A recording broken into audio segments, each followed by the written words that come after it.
नमस्कार मित्रांनो. तुम्ही रोज सकाळी उठल्यानंतर घेत असलेला चहा, दुपारच्या वेळी पिण्यात येणारी कॉफी, जेवणानंतर खाल्ला जाणारा एखादा गोड पदार्थ किंवा दिवसभरात नकळत खाल्ले जाणारे बिस्किट, मिठाई, चॉकलेट यामधून शरीरात किती साखर जाते याचा कधी शांतपणे विचार केला आहे का? आणि समजा आजपासून तुम्ही स्वतःला एकच आव्हान दिलं, फक्त 21 दिवस पांढरी साखर पूर्णपणे बंद करायची, तर या 21 दिवसांमध्ये तुमच्या शरीरात नेमकं काय घडेल? पहिल्या काही दिवसांमध्ये तुमचं शरीर का अस्वस्थ होईल? गोड खाण्याची तीव्र इच्छा का होईल? आणि त्यानंतर हळूहळू तुमच्या शरीरात असे कोणते बदल सुरू होतील की ज्याचा परिणाम तुमच्या त्वचेवर, वजनावर, झोपेवर, मेंदूच्या कार्यक्षमतेवर आणि हृदयाच्या आरोग्यावर दिसू लागेल? आज आपण याच विषयाबद्दल सविस्तर अशी माहिती जाणून घेणार आहोत. ही केवळ एकीव माहिती नाही, या विषयामागे अनेक वैद्यकीय संशोधनांचा आधार आहे. त्यामुळे हा प्रवास शेवटपर्यंत समजून घेतला तर कदाचित साखरेकडे पाहण्याचा तुमचा दृष्टिकोन हा कायमचा बदलू शकतो. चला तर मग सुरुवात करूया. पहिला टप्पा, दिवस 1 ते 5. मित्रांनो, 21 दिवसांच्या या प्रवासातील सर्वात कठीण काळ म्हणजे पहिल्या 5 दिवसांचा. यालाच वैद्यकीय भाषेमध्ये विड्रॉवल फेज असं देखील म्हटलं जातं. कारण अनेक वर्ष शरीराला सतत साखर मिळत असते. चहा, कॉफी, मिठाई, बिस्किट, शीतपेय किंवा इतर गोड पदार्थांपासून मेंदूला वारंवार ग्लुकोज मिळत राहतो. पण अचानक एक दिवस तुम्ही ही साखर पूर्णपणे बंद करता, तेव्हा सर्वात आधी प्रतिक्रिया देते ती म्हणजे तुमचा मेंदू. कारण मेंदूला सहज उपलब्ध होणारा ऊर्जेचा स्रोत अचानक कमी होतो. यामुळे सुरुवातीच्या 2 ते 3 दिवसांमध्ये अनेकांना तीव्र डोकेदुखी जाणवू शकते. काहींना दिवसभर थकवा जाणवतो, काम करण्याची इच्छाच होत नाही, स्वभाव चिडचिडा होतो आणि सर्वात महत्वाचं म्हणजे सतत काहीतरी गोड खावंसं वाटत राहतं. यालाच शुगर क्रेव्हिंग असं म्हटलं जातं. अनेकांना या टप्प्यावर असं वाटतं, फक्त 1 चमचा साखर घेतली तर काय फरक पडणार आहे? पण इथेच खरी परीक्षा असते. कारण शरीराला पुन्हा साखर हवी असते. हा त्रास कायमचा नसतो. हे लक्षण म्हणजे शरीर हळूहळू एका नव्या पद्धतीने स्वतःला जुळवून घेत असतं. आतापर्यंत शरीराला सहज मिळणाऱ्या साखरेवर अवलंबून राहण्याची सवय झाली होती. आता ती सवय बदलत असते. हळूहळू शरीर ऊर्जा मिळवण्यासाठी दुसरा मार्ग स्वीकारण्याचा प्रयत्न करतं. म्हणून या काळात होणारा त्रास हा बदलाचाच भाग असतो. जर तुम्ही या पहिल्या 5 दिवसांमध्ये स्वतःवर नियंत्रण ठेवलं, तर समजा या संपूर्ण प्रवासातील सर्वात अवघड टप्पा तुम्ही पार केला आहे. आता दुसरा टप्पा, दिवस 6 ते 10. पहिल्या 5 दिवसांनंतर शरीरात हळूहळू बदल जाणवायला सुरुवात होते. विशेषतः मेंदूच्या कार्यक्षमतेमध्ये. आपण जेव्हा वारंवार गोड पदार्थ खातो, तेव्हा मेंदूमध्ये डोपामिन नावाचा रसायन तयार होतं. हेच रसायन काही काळासाठी आनंदाची भावना निर्माण करतं. म्हणूनच एखादा गोड पदार्थ खाल्ल्यानंतर क्षणभर छान वाटतं. पण जेव्हा ही प्रक्रिया रोज आणि वारंवार घडते, तेव्हा मेंदू त्या डोपामिनची सवय करून घेतो. हळूहळू त्याचा परिणाम कमी होऊ लागतो. यालाच डोपामिन रिसेप्टर्स कमी प्रतिसाद देऊ लागणे असं म्हटलं जातं. यामुळे अनेकांना सकाळी उठल्यावर ताजेपणा वाटत नाही, कामामध्ये लक्ष लागत नाही, सतत आळस जाणवतो, विचारांमध्ये स्पष्टताच राहत नाही. काही जण याला ब्रेन फॉग म्हणून ओळखतात. मात्र जेव्हा सलग काही दिवस साखर टाळली जाते, तेव्हा परिस्थिती बदलायला सुरुवात होते. 6व्या दिवसापासून ते 10व्या दिवसापर्यंत मेंदू पुन्हा स्वतःला संतुलित करण्याचा प्रयत्न करतो. याचा परिणाम अनेकांना स्वतःच जाणवू लागतो. कामामध्ये लक्ष अधिक केंद्रित होतं. सकाळी उठल्यानंतर शरीर हलकं वाटू लागतं. दिवसभर मूड अधिक स्थिर राहू लागतो. लहान सहान गोष्टींवर चिडचिड कमी होऊ लागते. विचार अधिक स्पष्ट होतात. निर्णय घेणं तुलनेनं सोपं वाटू लागतं. कारण सतत साखरेमुळे मेंदूवर येणारा ताण कमी होऊ लागतो. याच काळात अनेक लोक सांगतात, आता गोड खाण्याची इच्छा आधीसारखी तीव्र राहत नाही. म्हणजेच शरीर नवीन परिस्थितीशी जुळवून घेऊ लागतं. हा बदल बाहेरून लगेच दिसत नसला तरी आतून शरीरामध्ये महत्वाची प्रक्रिया सुरू झालेली असते. याच ठिकाणी अनेक जण म्हणतात, पहिले काही दिवस कठीण होते, पण आता खूप हलकं वाटत आहे. आणि हाच अनुभव पुढच्या टप्प्याचा पाया ठरतो. मित्रांनो, आतापर्यंत आपण पाहिलं की सुरुवातीचे 5 दिवस शरीरासाठी सर्वात कठीण असतात. त्यानंतर 6व्या ते 10व्या दिवसापर्यंत मेंदू हळूहळू नव्या परिस्थितीशी जुळवून घेतो आणि मानसिक स्पष्टता वाढू लागते. आता पुढे पाहू या प्रवासाचा पुढचा टप्पा शरीराच्या आतमध्ये किती मोठे बदल घडवून आणतो. तिसरा टप्पा दिवस 11 ते 15.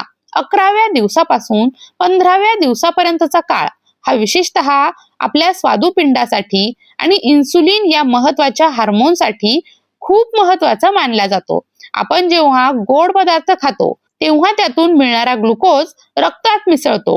हा ग्लुकोज शरीरातील पेशींमध्ये पोहोचवण्याचं काम इन्सुलिन करत असतं. पण जर दिवसभरात वारंवार चहा, कॉफी, बिस्किटे, शीतपेय किंवा इतर गोड पदार्थ घेतले तर शरीराला सतत इन्सुलिन तयार करावं लागतं. अशी परिस्थिती बराच काळ राहिली तर शरीरातील पेशी इन्सुलिनला पूर्वीसारखा प्रतिसाद देत नाहीत. यालाच इन्सुलिन रेझिस्टन्स असं म्हटलं जातं. हीच अवस्था पुढे जाऊन टाईप 2 मधुमेहाचा पाया ठरू शकते. पण जेव्हा सलग 2 दिवस साखरेपासून दूर राहिलं जातं तेव्हा शरीराला सतत अतिरिक्त इन्सुलिन तयार करण्याची गरज कमी होत जाते. हळूहळू इन्सुलिनची पातळी संतुलित होऊ लागते. पेशी पुन्हा इन्सुलिनला योग्य प्रतिसाद देऊ लागतात. याचा अर्थ असा की शरीर रक्तातील नैसर्गिक साखरेचा अधिक कार्यक्षमतेने वापर करू लागतं. यामुळे भविष्यात मधुमेहाचा धोका कमी होण्यास मदत होऊ शकते आणि ज्यांना आधीच मधुमेहाचा त्रास आहे त्यांच्यामध्ये देखील रक्तातील साखरेवर नियंत्रण ठेवण्यास मदत होऊ शकते. चौथा टप्पा दिवस 16 ते 20. 16व्या दिवसापासून 20व्या दिवसापर्यंत शरीरातील बदलांचा परिणाम हृदयाच्या आरोग्यावर दिसू लागतो. बऱ्याच लोकांना वाटतं की फक्त तेलकट पदार्थ किंवा जास्त चरबीयुक्त अन्नामुळेच हृदयाचे आजार होतात, पण अतिरिक्त साखरेचा देखील त्यामध्ये मोठा वाटा असू शकतो. शरीराला गरजेपेक्षा जास्त साखर मिळाली तर तिचा काही भाग यकृतामध्ये जातो. तिथे तिचं रूपांतर ट्रायग्लिसराइड्स आणि LDL म्हणजेच खराब कोलेस्ट्रॉल मध्ये होऊ शकतं. काळाच्या ओघात हे घटक रक्तवाहिन्यांमध्ये साचू लागतात. यामुळे रक्तप्रवाहावर परिणाम होऊ शकतो आणि रक्तदाब वाढण्याची शक्यता निर्माण होऊ शकते. परंतु जवळपास 20 दिवस साखरेपासून दूर राहिल्यानंतर शरीरामधील ट्रायग्लिसराइड्सची पातळी कमी होण्यास मदत होते. रक्तवाहिन्यांमधील सूज देखील कमी होऊ शकते. रक्तप्रवाह अधिक सुरळीत होण्यास मदत मिळते. यामुळे हृदयावर येणारा अतिरिक्त ताण कमी होतो आणि दीर्घकाळासाठी हृदयाच्या आरोग्यासाठी हा बदल महत्वाचा ठरू शकतो. 21वा दिवस दिसणारे आणि जाणवणारे बदल. मित्रांनो, आता आपण त्या टप्प्यावर पोहोचलो आहोत जिथे अनेकांना स्वतःमध्ये स्पष्ट बदल जाणवू लागतात. सर्वात आधी बोलूया त्वचेबद्दल. विज्ञानामध्ये ग्लायकेशन नावाची एक प्रक्रिया सांगितली जाते. रक्तातील अतिरिक्त साखर शरीरातील कोलेजन आणि इलास्टिन या प्रथिनांशी जोडली जाऊ शकते. हीच प्रथिने त्वचेला तजेलदार आणि लवचिक ठेवण्याचं काम करतात. अतिरिक्त साखरेमुळे या प्रक्रियेवर परिणाम होऊ शकतो. त्यामुळे त्वचेवर सुरकुत्या, निस्तेजपणा किंवा वारंवार पिंपल्स येण्यास हातभार लागू शकतो. जेव्हा साखरेचं सेवन कमी केलं जातं तेव्हा ही प्रक्रिया मंदावू शकते. त्यामुळे त्वचा अधिक स्वच्छ आणि तजेलदार दिसू लागते. अनेकांना पिंपल्स कमी झाल्याचा देखील अनुभव येतो. केस आणि झोप. याच काळात शरीरातील हार्मोन्सचं संतुलन सुधारू लागल्यामुळे केसांवर देखील सकारात्मक परिणाम जाणवू शकतो. केस गळण्याचं प्रमाण कमी झाल्यासारखं वाटू शकतं. केस अधिक मजबूत आणि निरोगी दिसू लागतात. रात्री झोपेवर देखील याचा परिणाम दिसतो.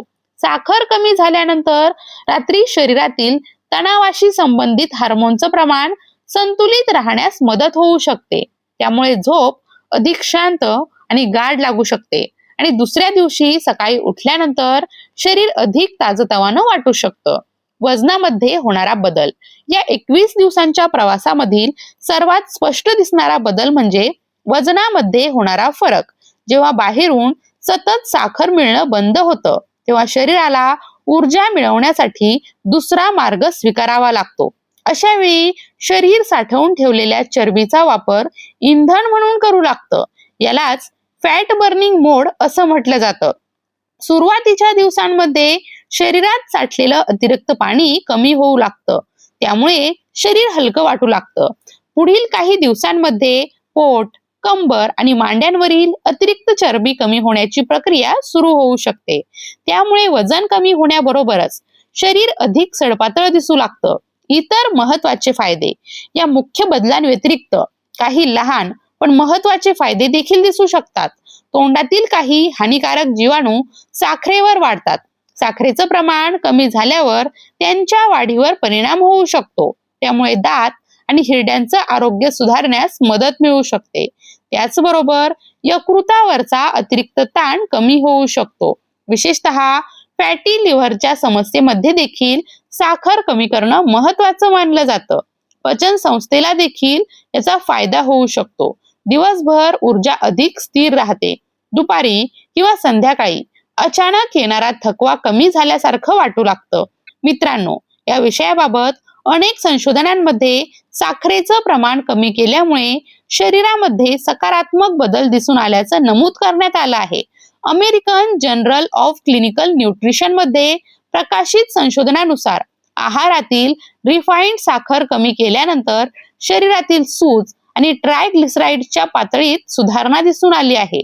तसेच journal of American medical association यामध्ये प्रसिद्ध झालेल्या अभ्यासामध्ये आहारातील साखरेचं प्रमाण कमी केल्यानंतर यकृतातील चरबी आणि इन्सुलिनशी संबंधित काही घटकांमध्ये सुधारणा आढळल्याचं नमूद करण्यात आलं आहे. यावरून एवढं निश्चित समजतं की योग्य आहारातील बदलांचा शरीरावर सकारात्मक परिणाम होऊ शकतो. मित्रांनो, 21 दिवस हा फार मोठा कालावधी नाही, पण या 21 दिवसांमध्ये तुम्ही घेतलेला एक छोटासा निर्णय तुमच्या आयुष्यभराच्या आरोग्यावर परिणाम करू शकतो.